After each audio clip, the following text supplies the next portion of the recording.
Hi guys, here's my first week of classes done. 3 finance classes. They're going to be hard. I wanted to share one thing I learned this week, which I never understood, was stocks, bonds, and derivatives.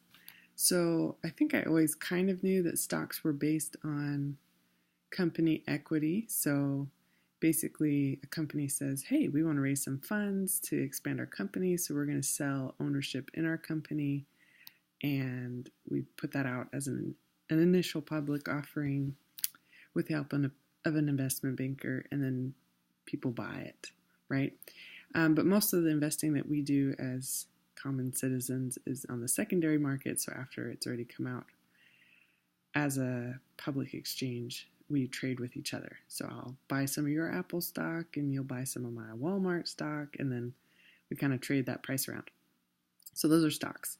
And then bonds are when you are buying someone's debt. So basically it's when governments usually or companies say, I'll pay you money in the future, so I'm going to issue these bonds, which says I'll pay you back this money later at a specific interest rate. So they're a lot more secure usually than stocks because they're not as speculative.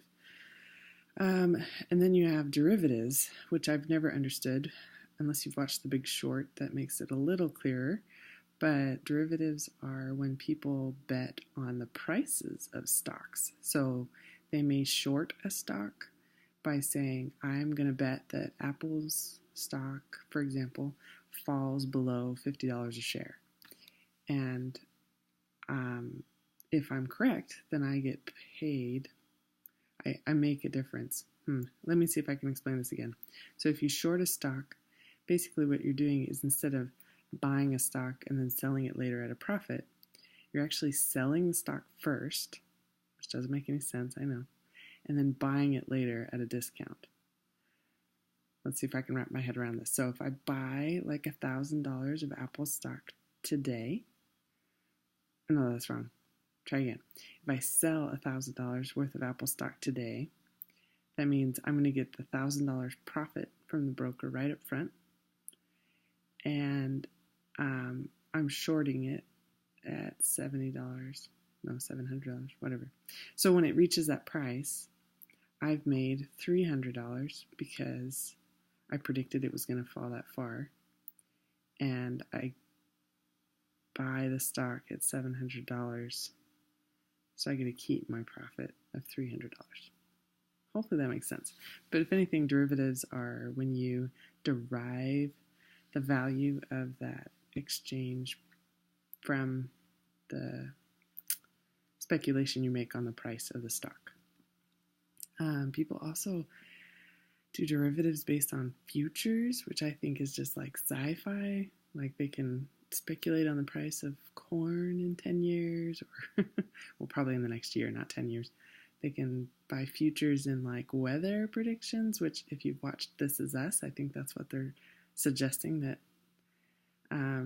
baby number 3, I can't remember if it's Russell, maybe. That's what he does as a living. So that's what I learned about stocks, bonds, and derivatives.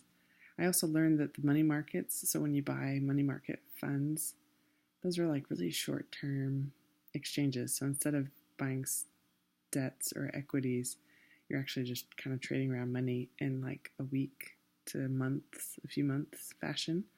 And since most people can't afford the $100,000 chunks that those things trade in, people come up with money markets where they combine a bunch of people's purchasing power and they buy them all together.